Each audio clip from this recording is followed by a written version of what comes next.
Welcome, sleepy soul. I'm your storyteller tonight, here to help you drift into deep, peaceful sleep. Before we begin, don't forget to like the video and subscribe for more bedtime stories. Let me know in the comments where you're watching from and what time it is. And if there's a story you'd like to hear next, I'd love to know that too. I still remember the way her eyes would linger a bit too long when she was angry. The way her jaw would tighten like she was holding something back. Not tears, not words, something darker. We dated for just over a month. Her name was Kira. She was beautiful, no denying that. Sharp cheekbones, wide brown eyes, short dyed blue hair she constantly tucked behind her ears. I met her through a coworker who thought we'd be a good match. At first, we were. The first couple of weeks were fun. We'd go for late-night drives, watch horror movies, and take long walks in Pinebrook Park, a wooded area near the edge of town. It had a small pond, some picnic tables, and barely any lighting at night. I liked it for its peace. She liked it for the shadows. But Kira had a temper. Little things would set her off. One time, I was 10 minutes late to dinner, and she went completely silent for the rest of the night. Another time, I laughed at a joke someone else made about horoscopes and she stormed off mid-date. I tried to be patient. I really did. But by week 4, I was exhausted. She'd accused me of hiding things when I went to visit my mom. Accused me of changing because I didn't respond to her texts fast enough. I started pulling back emotionally just to protect myself. Eventually she said, "Maybe this isn't working." I agreed. And that was that. Or so I thought. 2.5 weeks later, on a quiet Tuesday evening, I got a text from her. Kira. "Hey, I know this is random, but I really need to talk to you. Can you meet me at Pinebrook Park? 10 p.m., please." I stared at the message. The easy answer would have been no, but I'm not the kind of person who leaves things unresolved, and part of me wanted to know what she had to say. Maybe she needed closure. Maybe I did too. Besides, it wasn't like I was scared of her. Kira could be dramatic, but I never thought she was dangerous. I texted back, "Me. Okay, I'll be there." At 9:45 p.m., I left my house, walking the short distance to Pinebrook Park. The air was warm, the kind of summer night where everything feels still. Crickets chirped in the distance and the trees swayed in a light breeze. By 10 p.m. sharp, I arrived and texted her, "Me. I'm here. Where are you?"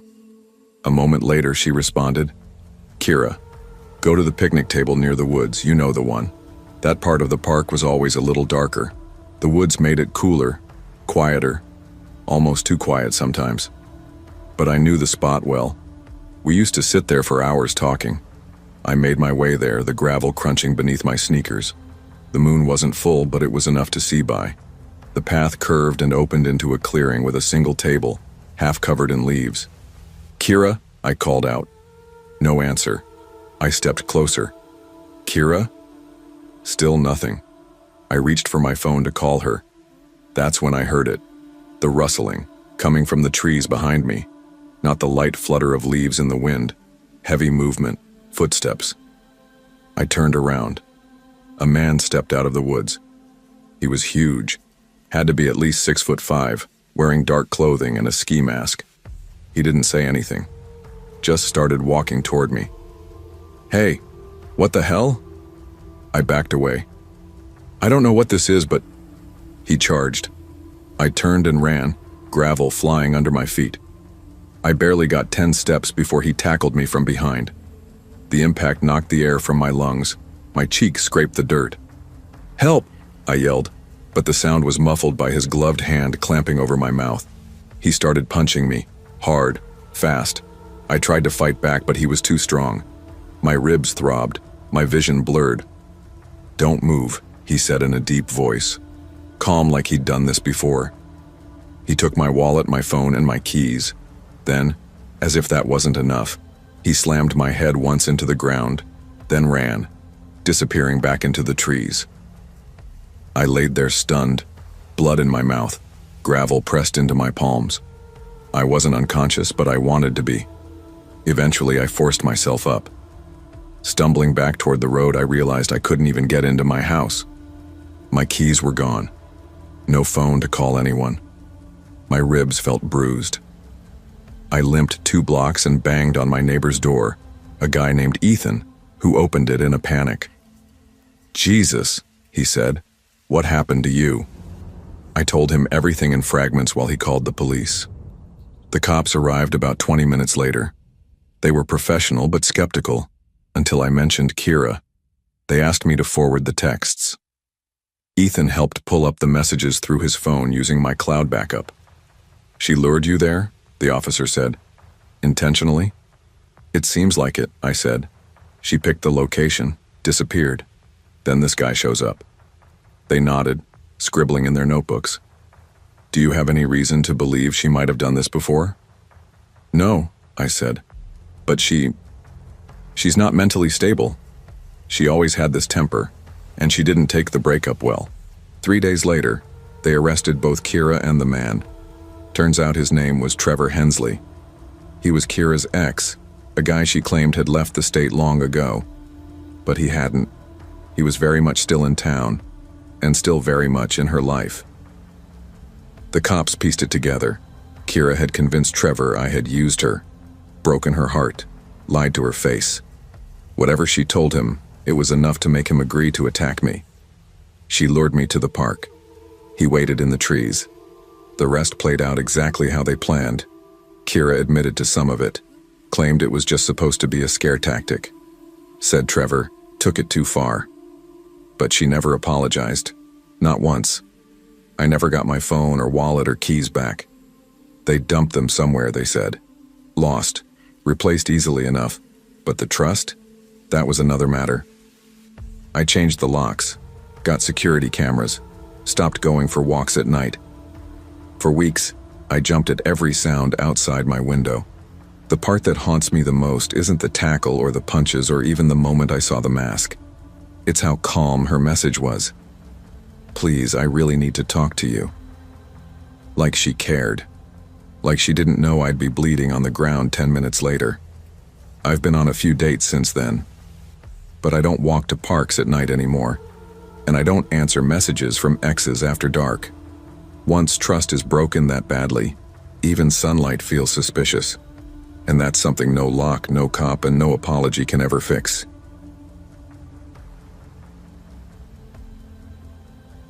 In the beginning, I didn't think much of it. Just a few calls, a text here and there. Nothing too out of the ordinary for a breakup. But I should have known better. My name is Derek Lyman, and I live in a quiet suburb outside Dayton, Ohio. I work at a small software firm, mostly remote, but I head into the office 3 days a week. Nothing flashy. Just enough to pay the bills, keep my little rented house, and stay out of the way. I met Kara through a mutual friend. My buddy Rob's girlfriend, actually. They'd gone to the same community college. Kara was charming at first. She had this laugh that made everyone in the room turn their head. She was beautiful. Green eyes, always done-up hair, always dressed like she was going somewhere important. It was a little intoxicating. I think I was just flattered that someone like her wanted anything to do with someone like me. We started dating casually. Dinner here, movie there, sleepovers on weekends. Nothing too serious. But that's where the problems began. Kara didn't do casual. She expected good morning texts by 7 a.m. No exceptions. If I took longer than 10 minutes to respond during work hours, she'd spam my phone. "Are you okay?" Logically, "What's going on?" Logically, "Are you ignoring me?" Until I replied. The worst of it was when she'd just show up at my place uninvited and claim she missed me. I tried to set boundaries gently at first, but Kara had a way of making me feel guilty for even asking. If I said I needed space, she'd cry. If I said I didn't want to hang out that night, she'd accuse me of talking to someone else. I know some people reading this might think, "Why didn't you just leave?" I did. It was in late June 2023 when I finally broke it off. I told her over dinner, at her favorite Thai spot, hoping the public setting would keep things from escalating. To my surprise, she barely reacted, just nodded and said, "Okay, if that's what you want." She even hugged me goodbye. I remember thinking, that went way better than expected. I had no idea how wrong I was. The first few texts came that same night. I miss you. You'll come back. You just need time. I love you. I didn't respond. The calls started the next day.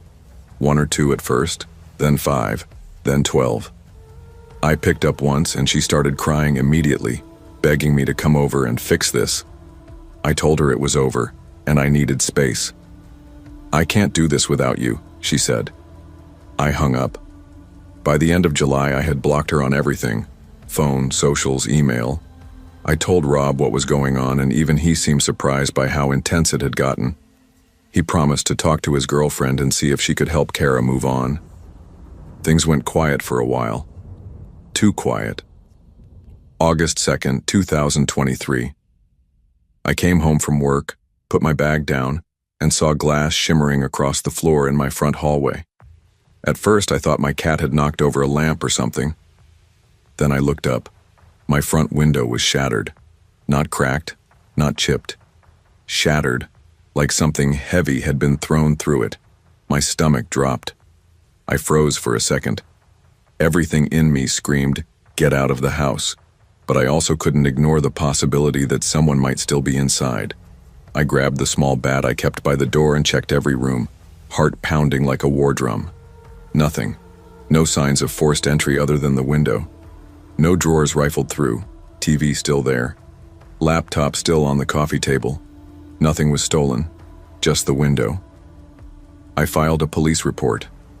They couldn't do much without a suspect, but they documented the damage and advised me to install cameras. "I'll take care of it," I said, more embarrassed than scared. But inside, I had a sinking feeling. August 11th. My alarm didn't go off. Not because I forgot to set it, because I woke up to a flat tire. Correction. 4 flat tires. Every one of them slashed. Now it wasn't just unnerving, it was personal.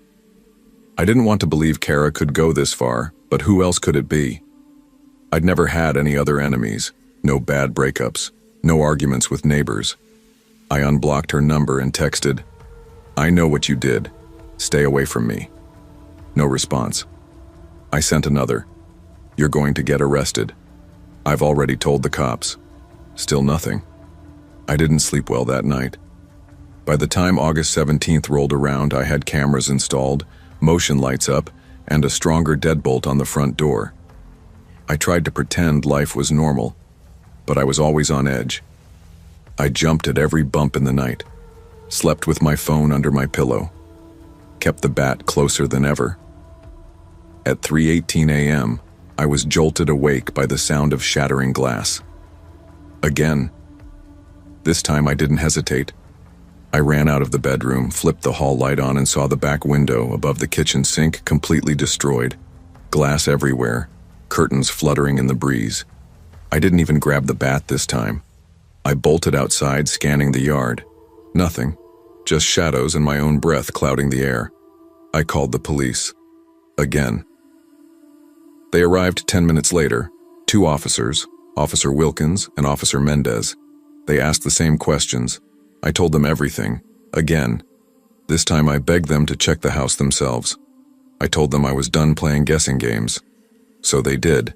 They moved through every room, every closet, every crawl space. And then Officer Mendez said, "What's down here?" He pointed to the door leading to the basement. I felt a weird tightness in my chest. "It's just storage," I said, barely above a whisper. I didn't hear anything from down there."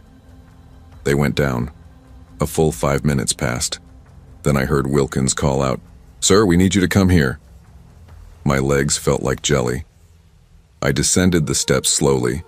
Halfway down, I saw Mendez standing off to the side with his flashlight aimed at the far wall.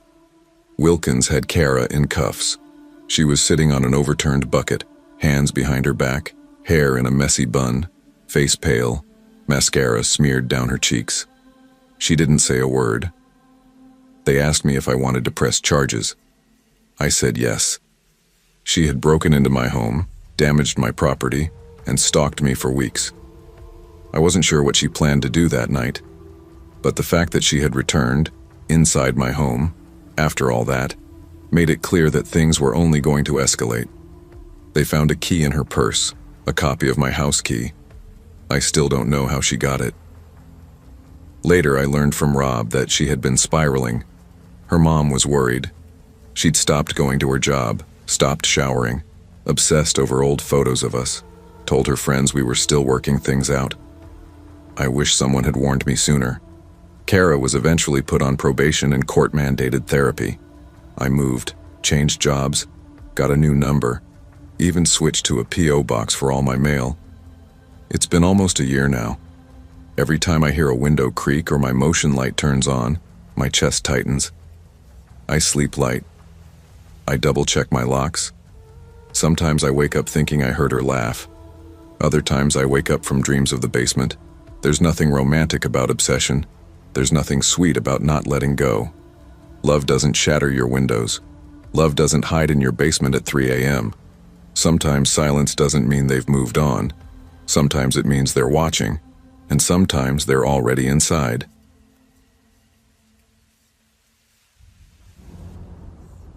I never imagined I'd be telling anyone this story.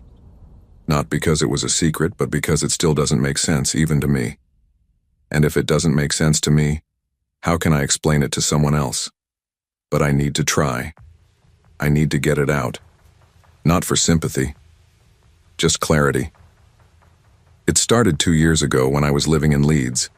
I'd just landed a new job with a marketing firm, finally moved out of my shared student flat, and was adjusting to the slow crawl into proper adulthood. Bills, commute, grocery lists, the usual. That's when I met Maya. We met the way most people do these days, on an app. Her profile was simple, a few pictures, dark, wavy hair, black hoodie, book in hand, messy bun. She looked casual, comfortable with herself. Her bio read, true crime addict, night owl, coffee snob. Be interesting or be ignored. We matched, chatted, and decided to meet for drinks. She picked the place, the Royal Park pub near Hyde Park. Her texts were witty, her banter sharp, and in person, she was just the same, charming, sarcastic, with a dry sense of humor that caught me off guard more than once. We hit it off. We dated for about 5 months.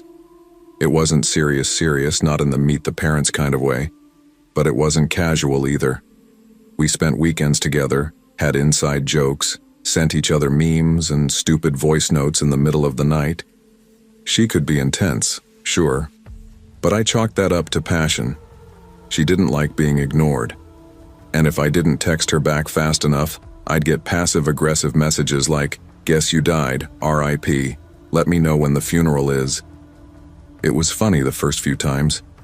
Then it wasn't. Eventually, the relationship started to fizzle. She was too possessive. I started to pull away. The breakup wasn't messy. In fact, it was the calmest conversation we'd ever had. We met at a Costa near the University of Leeds, sipped flat whites, and agreed to part ways. "Still friends?" she asked. "Yeah, sure," I said, and I meant it at the time. We left it at that.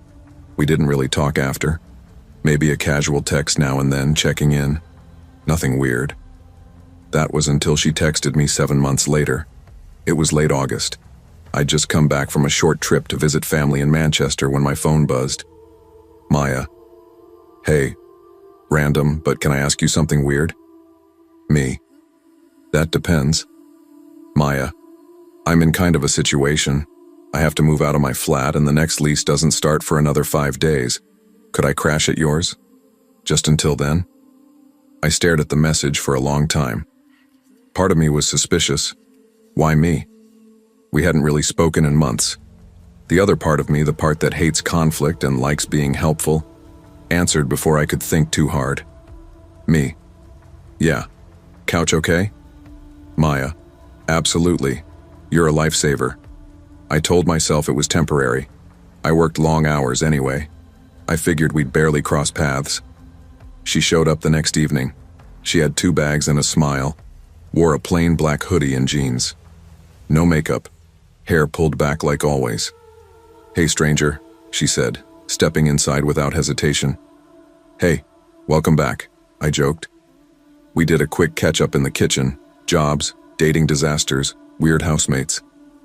She laughed the same way she always did, tilting her head slightly to the side and covering her mouth like she was trying not to be too loud. It felt normal. A little awkward, sure, but manageable.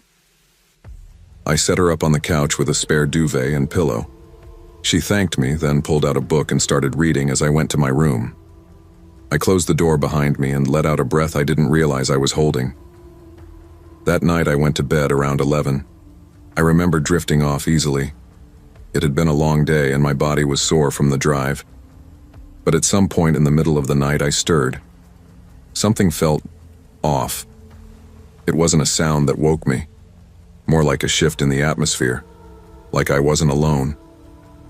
I opened my eyes and saw her, Maya, standing at the end of my bed.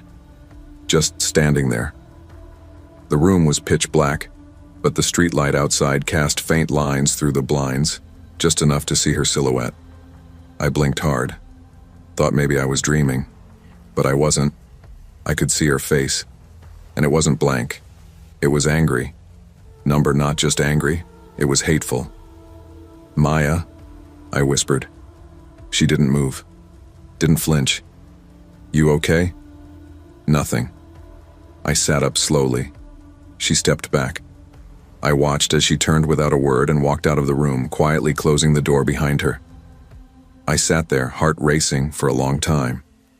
Eventually, I convinced myself she'd been sleepwalking. Maybe she'd had a nightmare. Maybe she thought she was somewhere else. I didn't know. I just knew I hadn't imagined it.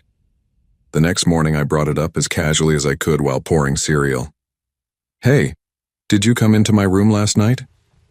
She looked genuinely confused. What? No. You sure?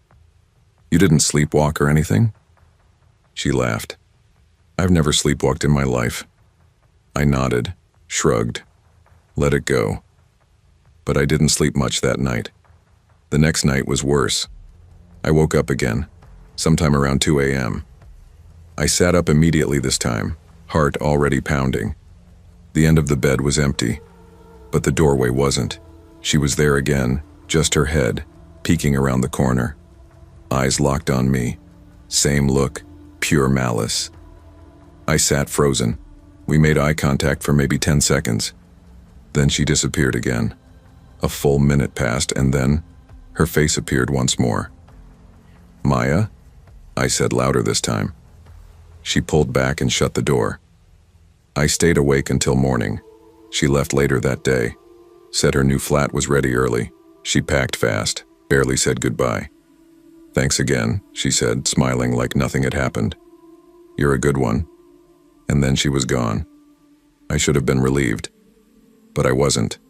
Because after that, strange things started happening. One night, about a week later, I got home from work and found a note on my kitchen counter. You don't lock your windows very well. Might want to start. There was no name. No handwriting I recognized. I checked every window, every lock. Nothing looked forced. I convinced myself maybe I'd left it unlocked by accident. But then came the texts. Unknown. Still sleeping okay? Unknown. I miss watching you. I changed my number. Then I started noticing things out of place. Drawers I didn't open. A coffee mug in the sink I didn't use. My toothbrush slightly damp when I hadn't brushed yet. And the worst? One night I came home late, turned on my bedroom light, and found my pillow soaked in something that looked like spit. I moved, immediately. Found a new place across the river in Kirkstall. Told only close friends. Months passed, no contact. Until one night, I was walking home from a night shift. The street was empty, the air was cold, and I saw her, across the road, standing under a lamppost, staring, not moving, just watching me walk by. I didn't say a word. I didn't stop. I kept walking, and I never saw her again. To this day, I don't know what was real and what wasn't. I never reported it. I had no proof, no video, no witnesses, but I know what I saw, and I know what it felt like. In her eyes, I wasn't a person anymore. I was prey.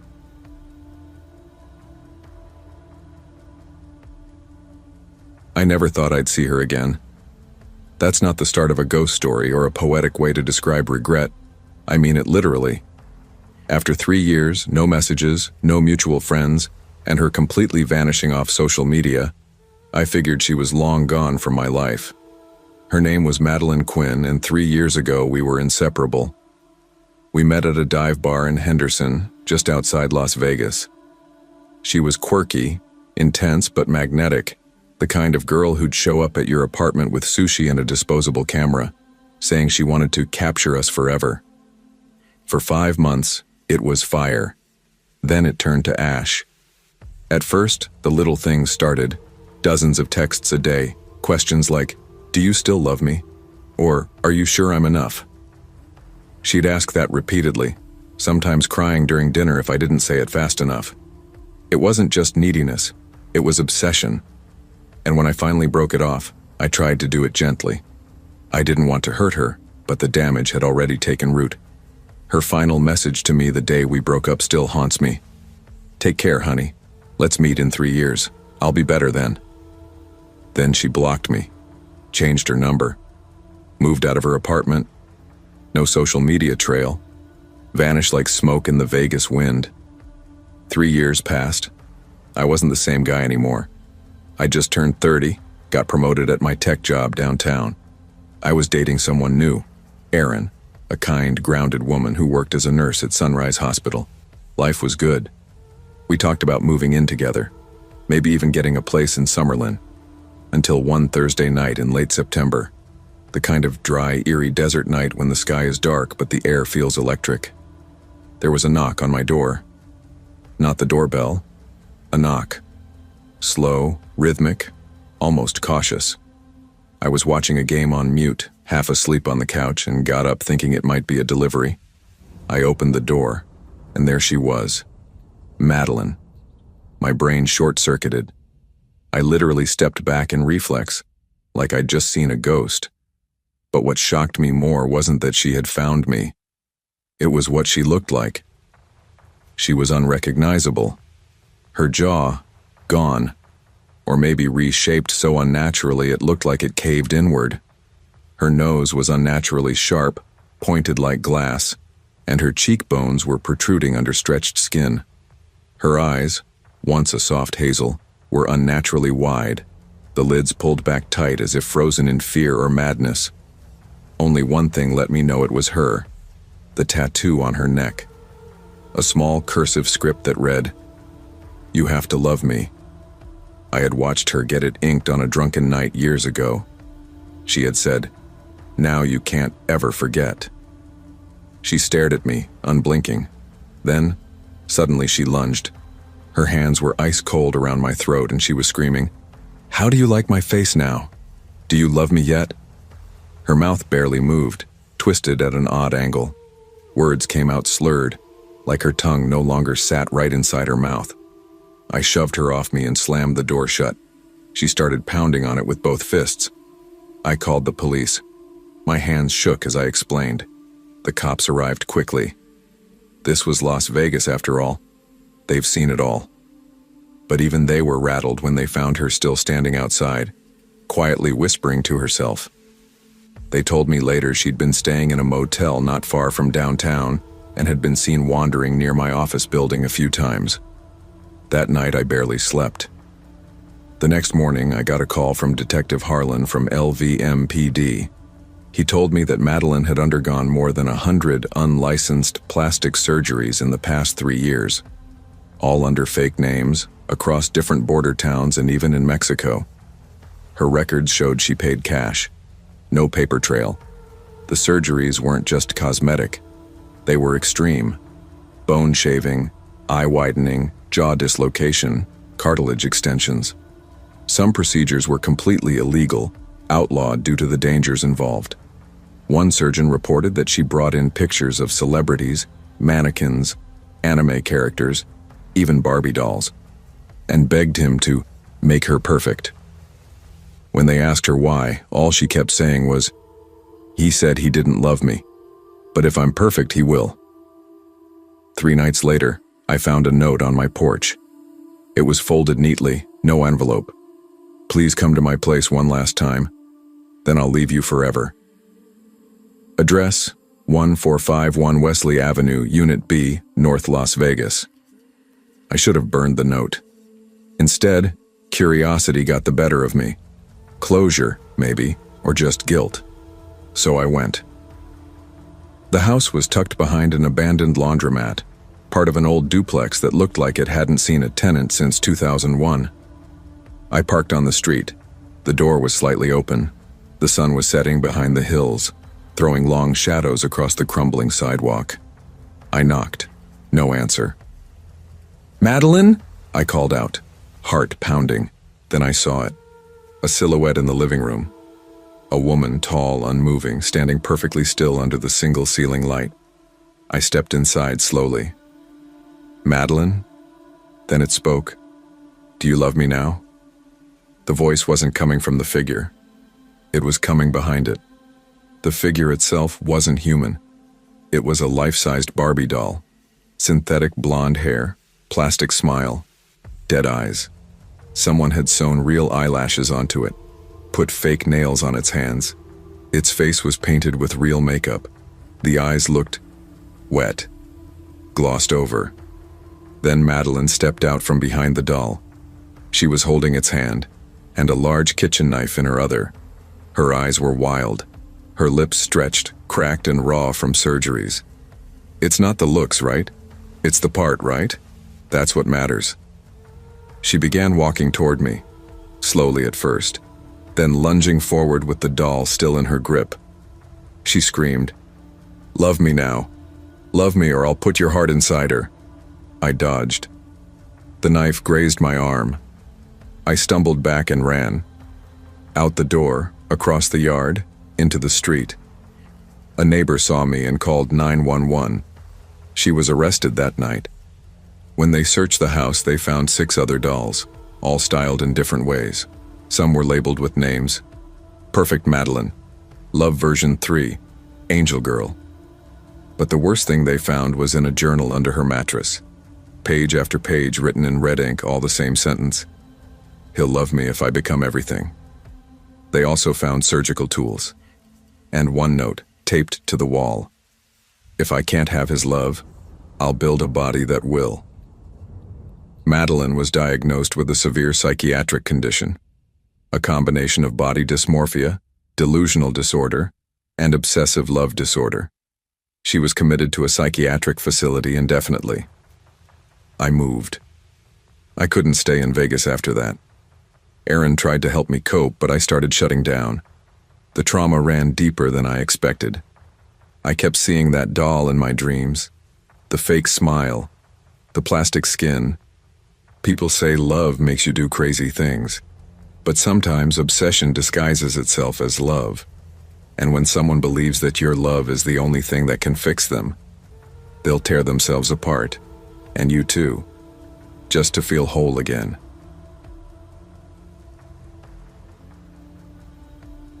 I met Isabel during the fall semester of my senior year at Portland Community College.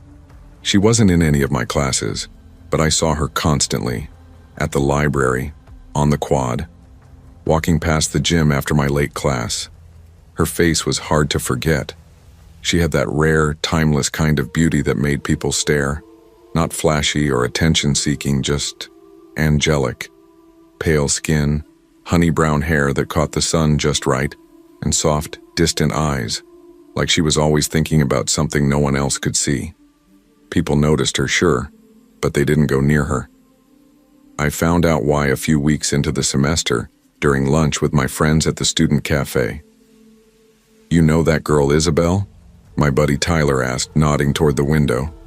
She was walking alone across the lawn, a closed book in her arms like always. "The quiet one?" I asked. "Yeah, why?" He smirked, but it didn't reach his eyes. "They say she's cursed." I laughed. "What is this, a ghost story?" "No, seriously," said our friend Natalie. She leaned in, lowering her voice. 3 of her exes died. The most recent one just last summer. Car accident, overdose, and one drowned. They all died within 6 months of dating her. That's just messed up coincidences, I said, trying to keep my tone light. But it's true, Natalie insisted. Everyone on campus knows about it. It's why people stay away. Cops questioned her last time, but nothing came of it. No proof, no charges, just weird vibes. Maybe she's just unlucky, I said, but a cold chill crawled up my spine anyway. From that point on, I became more aware of her. And despite the rumors, or maybe because of them, I watched her more closely. She always walked alone, ate alone, sat on a bench reading under the maple tree in the courtyard, even when it rained lightly. Never with headphones, never on her phone. It was almost like she didn't belong in this time at all. 2 months later, I was studying in the library during finals week when someone pulled out the chair across from me. "Hi." I looked up, and it was her, Isabel. I blinked. "Hey." She smiled softly. "You're Josh, right?" I hesitated. "Yeah, how do you know?" "I've seen you around," she said, and her voice was calm, sweet, and low, like a lullaby. "You seem kind." I couldn't help it. I smiled. "Thanks." "Can I sit here?" she asked. "Sure. Yeah, of course." She pulled out a notebook and started writing quietly. We sat together for almost an hour, no real conversation, just an occasional smile exchanged between reading breaks. It was peaceful, comfortable. At the end, she packed up and turned to me. "There's a place I've been wanting to go to," she said. "Would you go with me?" I paused. "What kind of place?" She tilted her head. "It's not far, just somewhere peaceful. I don't usually ask people things like this, but I want to go with you."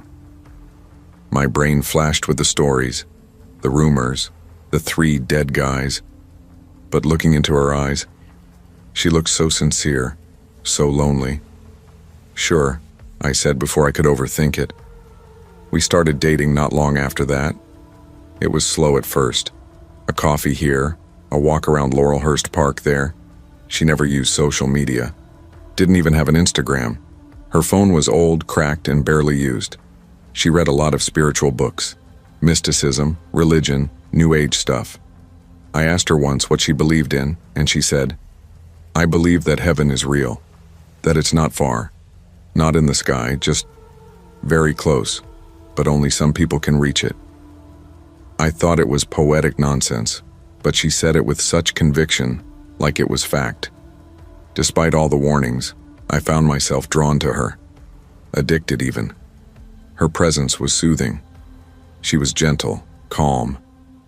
She remembered everything I told her, made me tea when I was sick, held my hand in a way that felt like she meant it. The rumors faded in my head. I rationalized. 3 deaths over 3 years, that doesn't prove anything. And when people warned me, I just brushed it off. It felt good. Being with her felt good. Until one night. We were in her apartment, a small second-floor studio just off Division Street. Minimalist, but strangely peaceful. She lit candles instead of using lamps, always played soft, ancient-sounding music. Her bookshelf was lined with theology texts and worn journals with her handwriting. That evening, after dinner, she sat next to me on the couch and stared out the window for a long time. Then she turned to me and said, "Don't you want to go to heaven?" I laughed a little. "What?" She was still looking out the window. "I do. I've prayed about it for years. And now I know the time is near." I stared at her, unsure if this was a metaphor or a mental health issue. "I asked God," she continued, "and he told me the house is ready. For both of us." I swallowed hard. "You mean, like dying?" "No," she said. "Not dying, just crossing over. He told me the world is too heavy for people like us. It's why I never fit in. But he said we'll be happy there." Then she reached into her bag and pulled out a thermos. She handed it to me. "I made us something. Chamomile, honey, valerian. It'll help us cross gently." I didn't take it. Isabel, I said, what's in this? She smiled, but her eyes were serious. It's love. I wouldn't give you anything that would hurt you. You know that, right? I stood up. She didn't. You're scaring me, I said. She looked heartbroken. I thought you understood. I thought you felt it too. That longing, that ache. I know you feel it. I saw it in your eyes the day we met. I backed away toward the door. Josh, please, she said, her voice cracking. Don't leave me here, not again. They all left. They didn't understand, but you do. I know you do. I opened the door. She stood up and shouted, tears streaming down her face. We are citizens of heaven. I ran. I blocked her number, never answered her texts or calls, changed my walk to class, avoided the library, told people we broke up, and they just gave me this look, like they expected it, like they were just relieved I was alive. 3 weeks later, the police called me. They needed me to answer some questions. A man, 27 years old, had been found dead in a park on the outskirts of the city. Toxicology showed he had consumed a cocktail of sedatives and opioids. His body was dressed all in white, and when officers arrived, Isabel was kneeling beside him, eyes closed, whispering prayers. When questioned, she smiled and said, "My boyfriend just arrived in heaven." She was arrested on the spot. During her interrogation, she told the detectives, "He's not dead. He's in heaven. God said the house was ready. He opened the door. I only helped him step through it." They found journals in her apartment, dozens of them. She had recorded everything, her mission, her prayers, and detailed descriptions of the crossings, all 3 previous men. She had been there when they died. She hadn't pushed them or stabbed them or pulled the trigger, but she had guided them, with drinks, with rituals, with her voice. There was just never proof until now. I was called in to testify. It was the hardest thing I've ever done. She saw me in court. Her face lit up when I entered, like she thought I came to join her. When I took the stand, she mouthed, "We belong together." I looked away. She was found guilty, but they declared her legally insane. She's now in a psychiatric facility outside Salem, Oregon. Life sentence, no parole. I still see her in dreams sometimes, standing under the maple tree, smiling with that same soft look in her eyes, holding out her hand.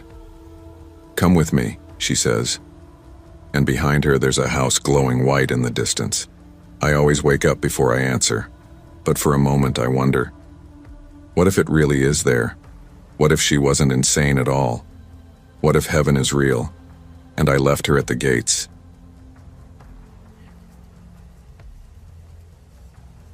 I wasn't looking for love when I left my parents' house and moved into a 1-bedroom apartment in the San Fernando Valley. I was 22, working full-time as a plumber for a small family-owned business in Los Angeles. Things were finally falling into place. Steady income, quiet nights, and the kind of independence I'd craved since high school. My name is Ryan Keller, and I'll never forget what happened that summer. It started like any normal workday. It was mid-June, brutally hot, even at 9 in the morning. I had an appointment in West Hollywood to fix a couple of busted pipes in an old Spanish-style home. The job wasn't anything complicated, but I remember it clearly, because that's the first time I met Melanie. She was 22, just a few months older than me. The homeowners were her parents, friendly people, very laid back, but she was the one who answered the door. She wore a faded Pink Floyd shirt, had a messy bun, no makeup, and still looked like someone who belonged on a movie set. She offered me water, kept asking questions while I worked, about my tools, the kind of places I get called to, whether I had a girlfriend. At the time, I didn't, and honestly, I thought she was just being polite. But when she slipped me her number on a piece of scrap paper and winked, I realized she was serious. We texted later that night. One thing led to another. Within a week, we were going out. 2 months later, she moved in. It all happened fast, too fast in hindsight, but at the time, it felt exciting. I'd never had someone like her before. She was funny, unpredictable, full of energy. She'd leave handwritten notes in my lunchbox, send me random selfies, cook elaborate meals when I got home. But as the weeks passed, that energy shifted. It got heavy. The first time I saw the cracks was at a small taco joint in Reseda. We were eating outside and I got a text from my coworker James about a scheduling change. Melanie glanced at my phone and immediately froze. "Who's Kayla?" she asked. "What?" "Kayla. That girl who sent you the heart emoji last week. I saw it when you opened your Instagram. I laughed, thinking she was joking. Kayla's my cousin from Denver." She didn't smile, just stared at me, arms crossed. "Okay, calm down," I said. "It's not what you're thinking." That night, she went silent. The next morning, I found she had deleted over 30 people from my contacts. Girls I went to high school with, co-workers, even my own cousin. She didn't even deny it. "They were clutter," she said. "I should have ended it right then." But I didn't. I told myself she was just being protective. I'd never lived with a girlfriend before. Maybe this was normal. It wasn't. Things got worse in public. She'd explode over small things. Once, at Target, I took too long in the electronics aisle. She dragged me out by the arm and screamed at me in the parking lot, accusing me of checking out the cashier.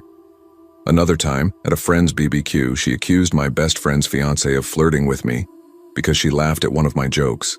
She cried, broke things, slammed doors, then apologized, every single time. "I just love you too much," she'd whisper.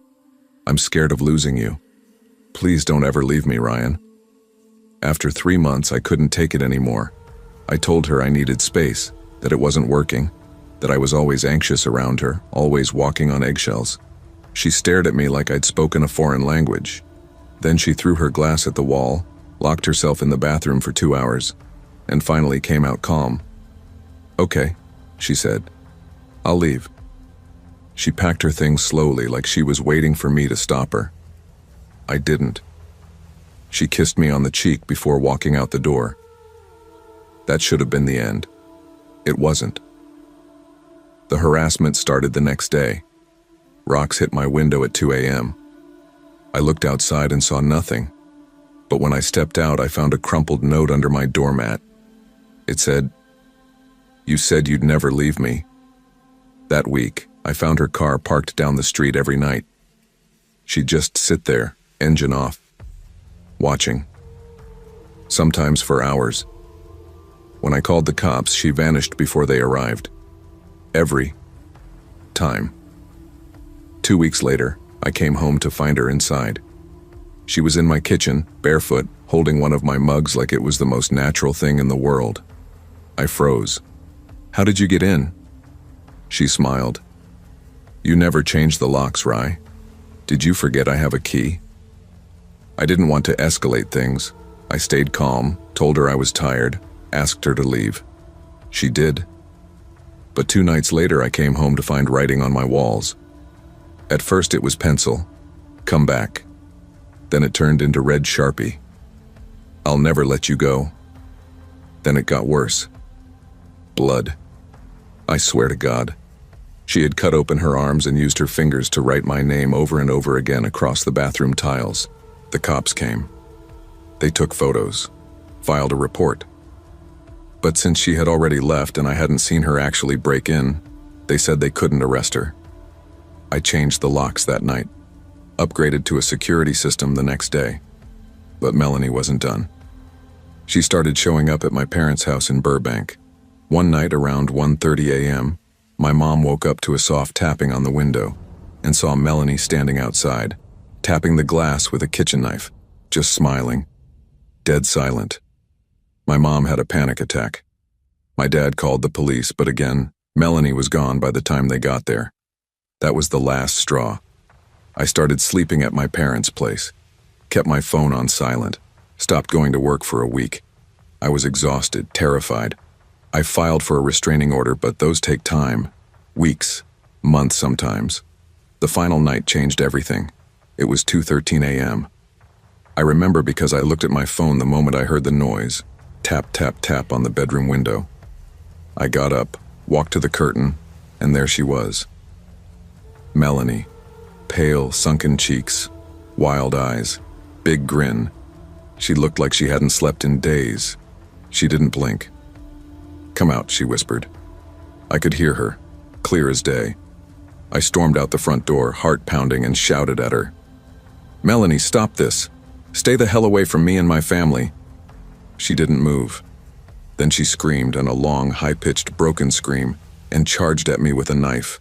I barely reacted in time. I punched her, hard, right across the jaw. She hit the pavement, unconscious. I called 911, told them everything. I didn't even hang up until the cops arrived. They arrested her on the spot. They found my old house key in her bra, along with photos of me, strands of my hair, and a piece of my mail with my address circled in red ink. It was like something out of a horror movie. Melanie was sentenced to 5 years in a psychiatric correctional facility after being declared unstable and dangerous.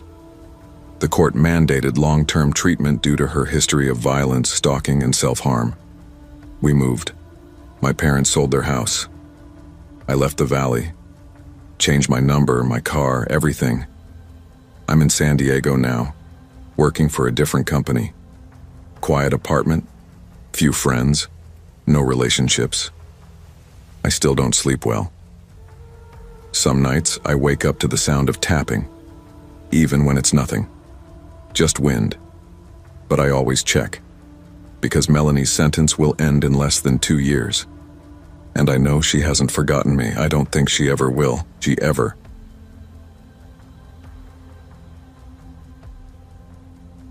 I never imagined that getting into a relationship could eventually lead me to fear for my freedom, my safety, even my sanity. My name is Jason Grant.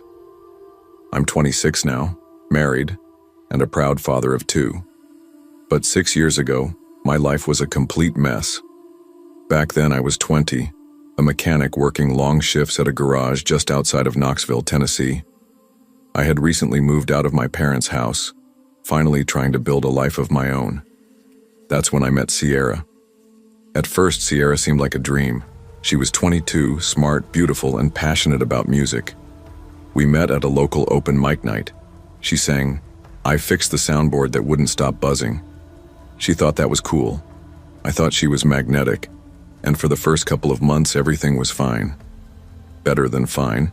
She'd drop by the shop with lunch, we'd spend long nights binge-watching crime documentaries, and she always had this way of making me feel like I was the only person in the world that mattered. Looking back, I realize now that wasn't love. It was possession.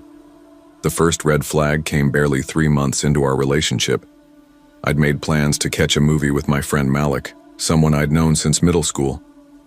When I told Sierra, she froze. Then she started crying. Not just soft tears, sobbing like someone died. "What's wrong?" I asked. "You'd rather spend time with him than me?" she whispered. "It's just a movie, babe. You and I spent the last 5 nights together. I'll be back home in 2 hours." She didn't respond. She just stared at the floor, tears still streaming down her face. After that night, I never saw Malik again. Not because he stopped calling, but because I stopped picking up. It wasn't always that dramatic. Sometimes it was subtle, like how she'd twist every story until I felt like the bad guy. "You didn't text me back fast enough" would turn into, "You don't care about me." Or if I came home 5 minutes late from work, it became, "Were you seeing someone else?" At first I tried to reassure her, then I tried to ignore it. Then I started lying just to avoid her reactions, and somewhere along the line I realized I was scared of her. I tried to break up with her once, about a year into the relationship. We were sitting in her apartment. It was raining outside, I remember, and I told her as gently as I could, "I don't think this is working anymore." She blinked a few times, then went eerily still. "So what? You're just gonna leave me like everyone else?" she asked. "Sierra, I'm not trying to hurt you. I just think we both need space. It's gotten toxic." "Toxic?" She laughed bitterly. "You're the one making it toxic. You make me this way." Then she stormed into the bathroom and slammed the door. I thought she was just blowing off steam until I heard her scream. I rushed in. She had a razor in her hand and a red scratch down her thigh. Not deep, but it didn't have to be. "You see what you do to me?" she whispered, looking me in the eye like she wanted me to feel guilty. I stayed. Over the next 6 months, I tried to leave her 4 more times. Every time she found a new method to keep me chained. A panic attack. A suicide threat. One time she called my mom, crying that I had abandoned her. Another time she texted photos of her wrists covered in ink to look like blood. I hated myself. I hated who I'd become. Silent, isolated, and constantly anxious. I couldn't talk to anyone because I felt like no one would believe me. She was so good at putting on a sweet face in public. Then one day, everything shifted. I was walking through the Hamilton Mall on my day off, just trying to clear my head, when I ran into Emily. We dated back in high school for a bit, ended things on good terms. She was working at a clothing store and spotted me across the food court. We talked like old friends, laughed even. She asked how I'd been. I told her everything. Emily listened. She didn't say, "Just leave her." She didn't say, "Maybe it's not that bad." She looked me in the eyes and said, "Jason, she's emotionally abusing you. You need to get out or she's going to take everything from you, and if you're scared she'll hurt herself, tell someone. Don't carry that alone." Those words stuck, so I made a plan. I waited until a Friday afternoon when Sierra was at her part-time job at a local bakery. I packed my stuff, just the essentials, and called in a favor from my cousin Brett, who agreed to take me and my 2 dogs in temporarily. Then I texted Sierra, "Can we talk over dinner? I think we need to have an honest conversation." She agreed. We met at a small Italian restaurant. She seemed nervous but calm. I kept things short and direct. "I'm leaving, Sierra. I'm sorry, but I can't do this anymore. I'm moving out and I think we both need to grow separately. Please don't hurt yourself over this." She froze. Then her smile cracked. "You're serious?" "Yes." "You bastard." She stood up, knocked her glass of water onto the table and stormed out. That night I moved back in with Brett. My mom called, worried. My dad didn't say much but offered to help if things got messy. Brett's girlfriend was nervous about the drama following me into their house, but I promised it would be temporary. It wasn't. 2 nights later, I woke up to pounding on the door at 3 a.m. It was the cops. "Are you Jason Grant?" "Yes, sir." "We have a report filed against you by a Ms. Sierra Lane. She's claiming you assaulted her and stole cash from her apartment under threat of a weapon. You need to come with us." I was speechless. I couldn't even form a sentence. They cuffed me, didn't read me my rights at first. I was taken downtown, sat in an icy room under buzzing fluorescent lights, while a detective asked me the same questions on repeat. "Where were you between 8 p.m. and midnight 2 nights ago?" "With my cousin. You can call him. We were playing video games." "And you didn't go to Ms. Lane's apartment?" "I haven't seen her since dinner. I have no key, no weapon." They didn't believe me. Sierra had bruises. She had a story. She had tears. I had an alibi, and eventually DNA evidence to back me up. 2 weeks in county jail, 2 weeks of silence, fear, and staring at cinder-block walls. I didn't even cry. I just sat and waited, hoping truth meant something. Eventually, the tests came back. Nothing matched. I was cleared. But the damage? Already done. Sierra wasn't done. Not even close. Over the next year, she filed 4 separate restraining orders, each claiming I was stalking her. She said I followed her car, texted her from burner phones, even claimed I left dead flowers on her porch. Every time, I had proof I was somewhere else. My phone's GPS, receipts, testimonies. Still, the court had to investigate. It was policy. She even hired a private investigator to follow me and Emily. Yes, we got back together. We almost didn't make it through. Emily received anonymous texts threatening her. She came home one day to find her car keyed. Once she caught someone snapping photos of her from across the street. But the PI never got caught. Eventually, one judge had enough. After the 4th restraining order request, he finally snapped. "This is harassment," he said aloud in court. "The petitioner has offered no evidence, and the respondent has shown consistent, verifiable proof of innocence." That was the last time we saw Sierra in court. She vanished not long after, moved away from what I hear. Emily and I got married a couple of years later. We have 2 kids now, a home, and peace. Real peace. But sometimes when I hear a sudden knock on the door or see an unfamiliar car parked outside, I still freeze for a second. My mind still goes back to her, to the fear, to the gaslighting, to the way someone can take everything from you just by twisting your reality. If you're reading this and going through something similar, don't wait for a scar or a court date to make your move. Get out. Speak up. You deserve to be safe. As for Sierra, wherever you are, I hope you find the help you need. And I pray no one else becomes your next project.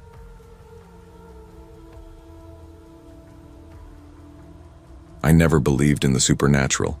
Not because I thought I was too logical or smart for it, it just never happened to me. No haunted mirrors, no creepy whispers, no glowing eyes in the dark. My life had always been boring in the best way. Wake up, eat breakfast, bike to university, finish my part-time shift at the bookstore, and head home. I lived in a small riverside town called Fairbridge, tucked away in the southern part of New Zealand. Picture slow, misty mornings, streets lined with wilting willow trees and locals who always knew each other's dogs by name. My dad, Robert Marsh, was a retired school teacher. We lived in an aging house just a 5-minute walk from the riverbank. It was peaceful, predictable, and safe. Until I met Claire Morgan. Claire changed everything. We met during the summer before my 3rd year of university. I was 20 then, working the evening shift at a dusty second-hand bookstore called Spine and Paper.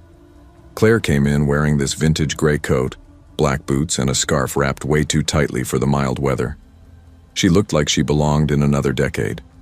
50s, maybe 60s. She didn't smile. She didn't even really look at me.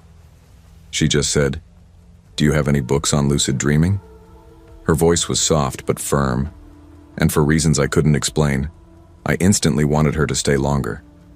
We talked, slowly, over a few visits.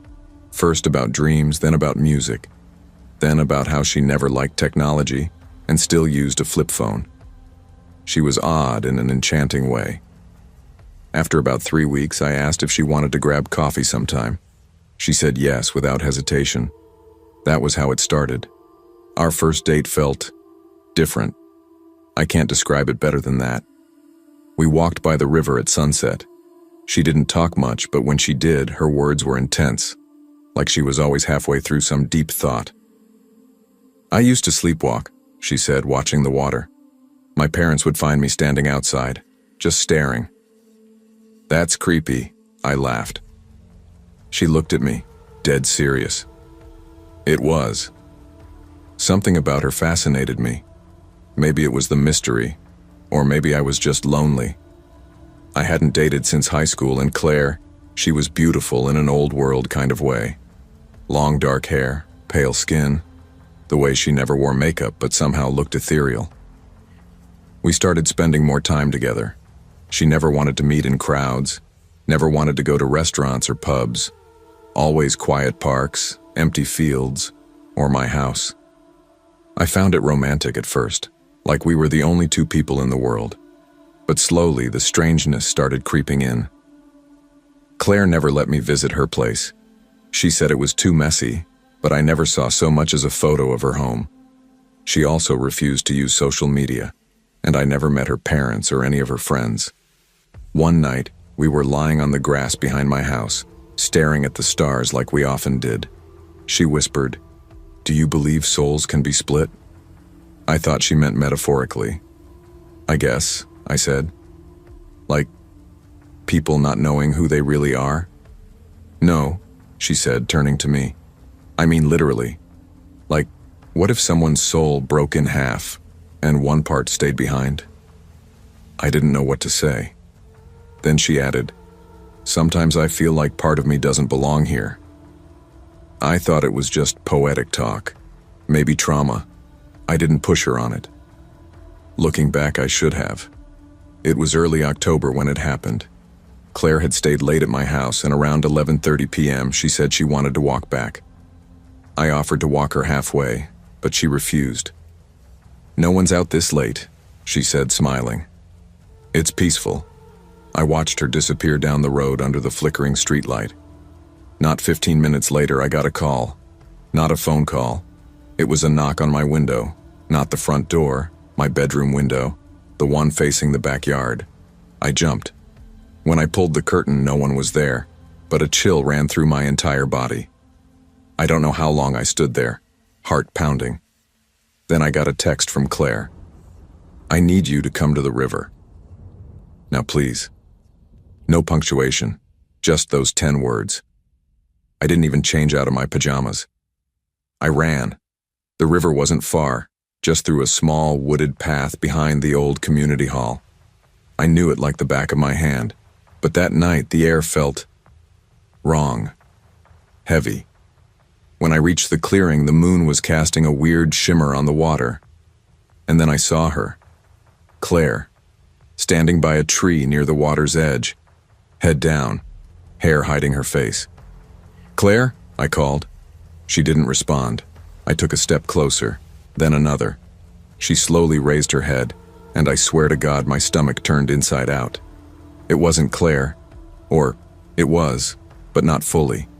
Her face was pale, almost bluish. Her eyes were glassy, lifeless, and blood was dripping from her mouth. I stumbled back. "Claire, what the hell? Are you okay?" She just stood there, and then, without moving her lips, I heard her voice in my head. "Don't uncover me." I blacked out. I woke up in my bed. My clothes were wet, muddy. My hands were trembling. My dad was in the kitchen reading the newspaper like nothing had happened. I checked my phone. No message from Claire. I tried calling. The line was dead. I biked to the bookstore to see if she'd shown up. Nothing. I asked around campus. No one had seen her. That entire day was a blur, like the hours were melting. That night I dreamt of her again, standing by the river, head down, whispering, "You saw too much." I filed a missing person report. The officer, Detective Michael Lane, was kind but clearly skeptical. "Are you sure she exists?" he asked.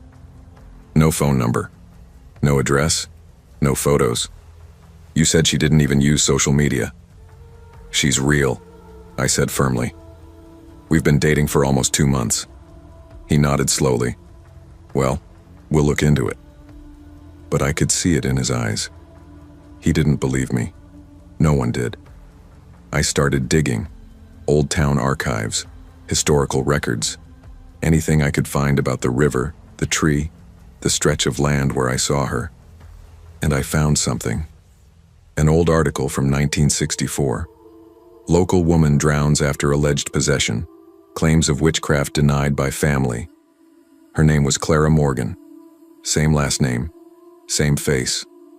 I know how insane that sounds, but the photo was there, printed in grainy black and white. She had the same sharp jaw, the same eyes. And the article? It said she was found nailed to a tree by the river by townspeople who believed she was possessed. They claimed she lured young men into the woods at night, that she whispered to them, that some came back, changed. Others didn't come back at all. They said she died at 22. Claire was 22. I didn't sleep for days. Then, one night, around 2 a.m., I heard the knock again. This time it wasn't the window. It was the front door. I grabbed a flashlight and opened it. No one. Only a single wet footprint on the porch. I turned, and there she was, Claire, standing barefoot in the hallway behind me, soaked, shivering, pale as the moon. I couldn't speak, couldn't move. She stepped closer. I tried to stop them. I tried to leave. I whispered, "Claire, what are you?" Tears ran down her cheeks. She said, "I'm what they made me." And then she disappeared. Not faded, not ran, just gone. It's been 7 years. I left Fairbridge, got therapy, got married, moved to Auckland. But sometimes, late at night, I still hear the knock. Just one. Then silence. And sometimes, when I walk by a river, I feel someone behind me. I never turn around, because I know she's still there, watching, waiting. And if I look back, she'll come home with me. I was the kind of guy who barely existed in high school. If I wasn't in the back row of class doodling nonsense or half asleep with my hoodie up, I was probably pushing carts outside the local supermarket just to pay for my own lunches. I didn't party. I didn't have friends who pulled me into things. I was there. Cedar Hill was the kind of town where nothing ever really happened. Just a mix of farmland, a slow-moving river, and streets where everyone knew your dad's name before they knew yours. And in the middle of that sleepy town was her. Her name was Kara Whitmore. And to me, she was a hurricane in a glass world. Everyone noticed her. The teachers, the boys, even some of the moms during open house. She wasn't just pretty. She moved differently, like she'd already seen the world and was just passing through our little school for fun. And me? I couldn't even look her in the eyes. I think I said a total of 0 words to her the entire 4 years. But I watched. Not in a creepy way, I swear, but like you stare at a fire when you're cold. She was always sketching in her notebooks. I heard once that she wanted to go to some art college out in Chicago, open a gallery someday. I never really believed she'd stay in a place like this. Then time passed, as it does. I graduated. Got a job at this chain restaurant called Ember's Grill on the north end of town. I cooked on the line, cleaned the fryers, took out the trash. Still invisible, still nobody, until she walked in. It was a Friday night. Place was packed. Country music playing too loud. I was taking orders behind the bar for extra tips when I saw her. Same sharp jawline, same almond eyes. But older now, 23 like me. And she looked right at me. "Kyle?" she said. I nearly dropped the pitcher in my hand. I hadn't heard my name said like that in years. Yeah, wow. Kara? She smiled. Not a fake smile either.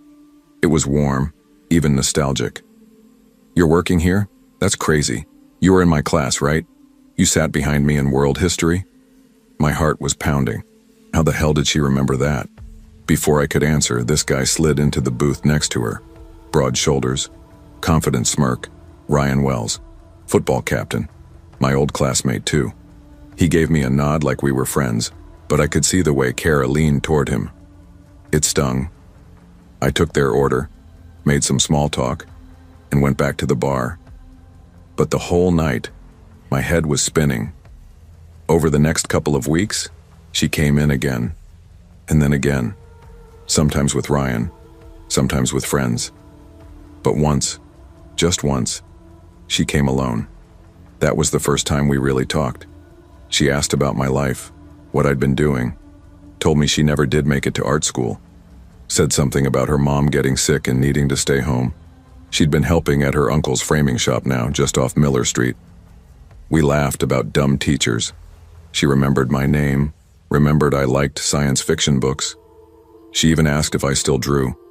I hadn't drawn in years, but I told her I did. I lied. That night I went home, locked the door, buried my face in my pillow, and screamed like a kid. What the hell was happening? A week later, she came in again. Alone. No Ryan. "Hey," she said, leaning against the counter. "You off work soon?" Yeah, why?" "You should come over. I want to show you something." I blinked. "Like, tonight?" She smiled. "Yeah, I've got wine. And something you'll like. Trust me." I said yes. Of course I did. She gave me her address, somewhere off the old river road near the woods, a little isolated but not far. That night I showed up, nervous as hell. It was a one-story house, older but clean, porch light flickering, porch swing creaking gently in the wind. I knocked. She opened the door wearing a paint-stained sweatshirt and black jeans. "Kyle," she said, grinning. "Come in." The first thing I noticed was that the entire floor of the living room was covered in clear plastic. She saw me glance down. "Oh, ignore that," she said quickly. "I'm repainting tomorrow. Don't want to get stains on the hardwood." Fair enough. But something felt off. The second thing I noticed? The paintings. Framed, stretched canvas everywhere. Men in pain, men crying, men screaming. One in particular made me freeze. A man with Ryan's exact face, eyes bulging, blood coming from his mouth, body twisted on the floor like he was mid-scream. "What the hell is this?" I whispered. She came beside me, calm. "I call that one entropy. It's my best so far. Can't you feel the pain, the suffering?" Her voice trembled with excitement. He wouldn't stop talking about how perfect his life was. Job in Chicago, his stupid car. So I shattered his jaw with a mallet. Took forever to get the right scream. But eventually he gave me what I needed. I took a step back. You're joking." She tilted her head. "I'm not." I looked at her. Something in her eyes was wrong. They were dilated, twitching like she hadn't slept in days.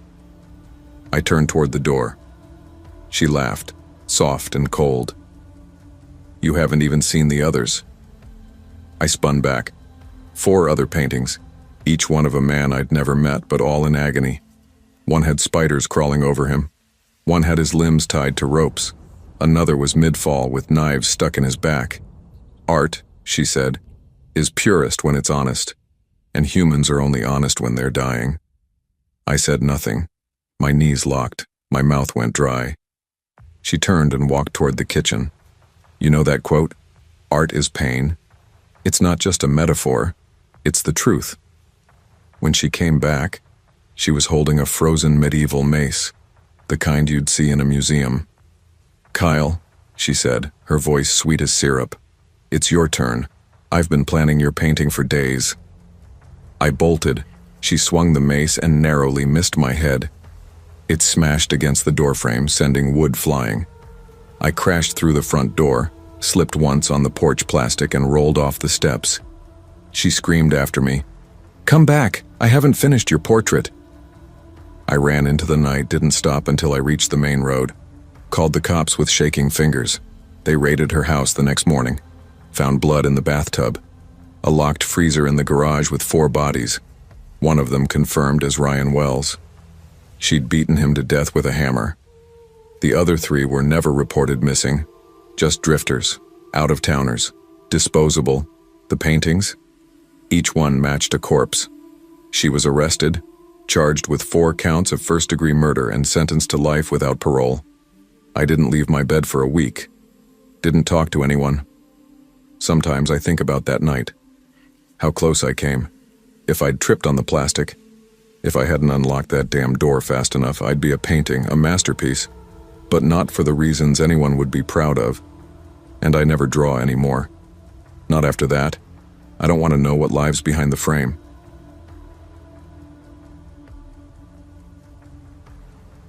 I always believed the worst someone could do in a relationship was lie or cheat. That's what I thought until I met Olivia. It didn't start off scary. In fact, it was one of the happiest times of my life. I had just moved to Portland after dropping out of college in Eugene. I was 19, burnt out, unsure of my direction, and crashing on my cousin's couch while trying to find a job. His name was Darren, and he was the one who introduced me to her. "She's a friend of a friend," Darren had said as we stood in line outside a bar that didn't even check IDs. Chill, smart, a little weird, but like the cool kind.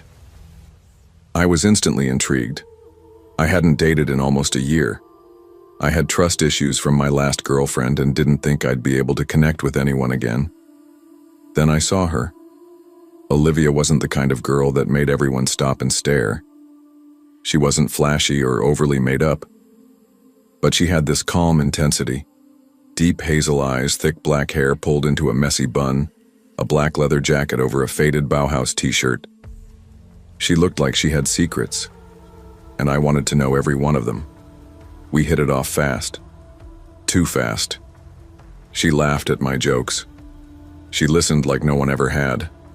I told her things I hadn't told anyone, not even Darren. We started seeing each other constantly, and within 2 weeks, I was staying over at her apartment most nights. It was an old building in the Buckman neighborhood, third-floor corner unit. The kind of place with creaky wooden floors and peeling paint that felt more like a vibe than a flaw. At first, it was perfect. Olivia had routines, strange ones. Every Sunday, she'd go to this little shop on Hawthorne called the Wild Thistle. They sold herbs, crystals, candles, books with titles like Blood Magic, The Red Path, and Transference of Will. I thought it was quirky. New Age stuff like half the girls in Portland. She never forced anything on me, not really. But the more time we spent together, the more I found myself adjusting to her world. She didn't like mirrors. She made me cover mine when I moved in, said they reflected too much energy. She hated loud music, so I stopped playing mine. She burned black candles and sage in every room and whispered to them under her breath. She'd stay up late sometimes, writing in a thick, leather-bound journal with symbols I didn't recognize. Still, I stayed. I told myself it was harmless. Artistic. That's what love does. It makes you rationalize things that should make you run.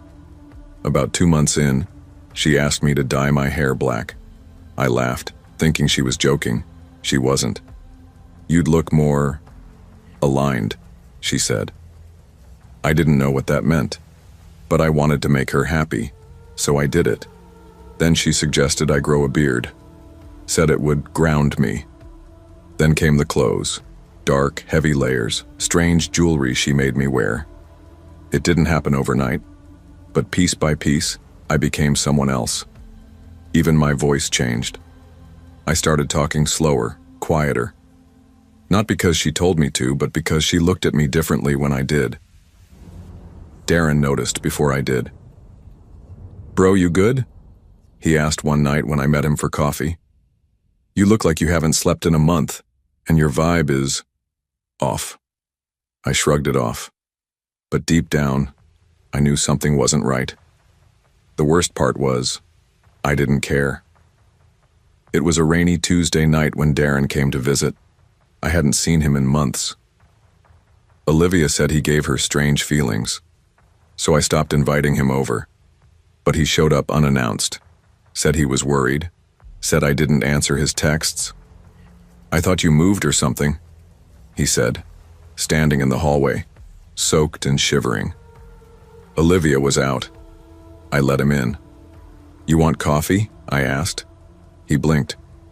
"Since when do you drink coffee? You used to hate hot drinks." I didn't answer. I just went to the kitchen and put on the kettle. We talked awkwardly. I didn't know how to explain how empty I felt, like I was here but also not, like I was watching someone else live my life. At one point, Darren excused himself to use the bathroom. He didn't come back for 10 minutes. When he did, he looked pale, shaken. "Ivan," he said quietly, "what's in that back room? The one with the red curtain?" I froze. "That room's private," I muttered. He stared at me. I saw what's in there. He described it exactly. A large red pentagram painted on the hardwood floor, black candles at each point, a bowl filled with ash and what looked like teeth, and something in the center, what he called a stone slab or altar. My hands were shaking. "She told me never to go in there," I said. "You've never seen it?" he asked. I shook my head. Then Olivia walked in. She didn't scream, didn't flinch. She looked at Darren like she'd been expecting him. "You weren't invited," she said calmly. Darren stood up, staring at her. "You've been doing things to him," he said. "He's not himself." She smiled. "He's more himself than he's ever been." Then she turned to me. "Don't listen to him. He wants to pull you away. He wants to break the circle." Something in her voice, low, commanding, inhuman, snapped me out of it. I looked at Darren, looked at her, and I ran. We didn't make it far. The door wouldn't open. no matter how hard we yanked it. Olivia stood at the end of the hallway, arms outstretched, eyes completely black. I felt something, pressure inside my head, like my thoughts were being crushed. Darren grabbed a candle from a table and hurled it at her. It missed, shattered against the wall. "Get to the circle room," he shouted. We rushed in and slammed the door behind us. I stood in the center of the pentagram, trembling. Then I noticed something. My chest burned, right in the center, like something was inside me trying to claw its way out. "Ivan," Darren said, "she's using this room to anchor something in you." I fell to my knees. Then Olivia screamed from outside, "Let him finish the transfer. He belongs to me now." Darren dragged a heavy bookshelf in front of the door. He looked at me. "We have to break the circle." "But she said..." "Exactly," she said. "You think she cares what happens to you?" I grabbed a piece of my shirt and wiped across one of the red lines, and just like that, the air shifted. The candle flames blew out all at once. The pain in my chest vanished. Then came a howl. A scream. Not human. Not hers. And when we opened the door, Olivia was gone. I didn't sleep that night. Neither did Darren. He took me to a church the next day. The priest didn't even seem surprised when we told him. Just asked me if I felt whole again. I told him I didn't know what that felt like anymore. A few days later, I went back to the apartment to collect my things. The place was empty. No sign of Olivia. The circle room was clean. Fresh paint, hardwood, scrubbed, like it had never happened. It's been 2 years. I moved back to Eugene. I don't keep candles in the house anymore. I avoid mirrors after dark. I still have that burning feeling in my chest sometimes, brief, like a spark, but it fades. Darren and I don't talk much about it. I Googled Olivia. No records, no social media. I even asked the landlord. He claimed the apartment had been vacant for months before I moved in. But I remember her. Every night. Sometimes I dream of that room, of her voice whispering in a language I don't understand. And every time I wake up, I'm terrified to check the mirror, because someday I think I'll see her, standing behind me, smiling.